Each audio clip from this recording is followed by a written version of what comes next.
چوتھا ریفرنس جنگ نہروان کے بارے میں. یہ وہ باتیں جو پبلک کے سامنے نہیں کرنی چاہیے، لیکن یہ کی ہوئی ہیں، انہوں نے پرنٹ کر رہے ہیں، مفت بانٹ رہے ہیں. جنگ نہروان خوارج کے خلاف وہ کہتے ہیں کہ کافی انہوں نے ڈسکشن کی ہے. اس میں لکھتے ہیں ابو سعید خدری کہتے ہیں کہ میں نے رسول اللہ صلی اللہ علیہ وسلم سے سنا تھا خوارج کے بارے میں، وہ جو بخاری مسلم کی حدیث ہے کہ وہ دین سے ایسے نکل جائیں گے جیسے شکار سے تیر اپنے شکار سے نکل جاتا ہے. اینڈ پہ وہ کہتے ہیں میں گواہی دیتا ہوں، یہ بھی بخاری مسلم دونوں میں، کہ علی نے ان کو قتل کیا تھا اور میں بھی ان کے ساتھ شامل تھا. انہوں نے اس آدمی کو لانے کا حکم دیا جس آدمی کے بارے میں بخاری مسلم میں آتا ہے کہ ان کا سرغنہ وہ ہوگا کہ جس کا ایک بازو کٹا ہوگا اور اس کی جگہ گوشت کا ایک لوتھڑا لٹک رہا ہوگا. تو اس کی لاش 3 دفعہ ڈھونڈی گئی، بخاری مسلم میں آتا ہے، نہیں ملی. پھر حضرت علی خود گئے اور لاشوں میں سے نیچے سے نکالی.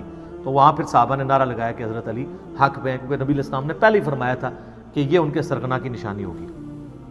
پھر وہ کہتے ہیں کہ صحیح مسلم میں حضرت ابوبکر رضی اللہ تعالیٰ عنہ سے مروی ہے کہ اگر وہ فوج جو خوارج سے لڑے گی اس کے ثواب کو جان لے جو حضرت کی زبانی ان کے لیے مقرر کیا گیا ہے تو وہ مزید عمل کرنے کی ضرورت ہی محسوس نہ کریں اور اسی پر بھروسہ کر لیں.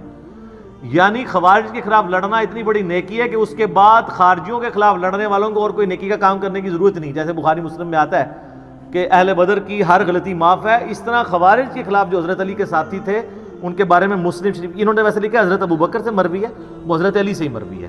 اور اس کے سٹارٹ میں حضرت علی وہ بھی کہتے ہیں کہ مجھے آسمان سے زمین پہ گرا دیا جائے میں یہ برداشت کر لوں گا، لیکن یہ برداشت نہیں کروں گا کہ میں کوئی ایسی بات کروں جو میں نے خود رسول اللہ سے نہ سنی اور میں تمہیں بیان کروں.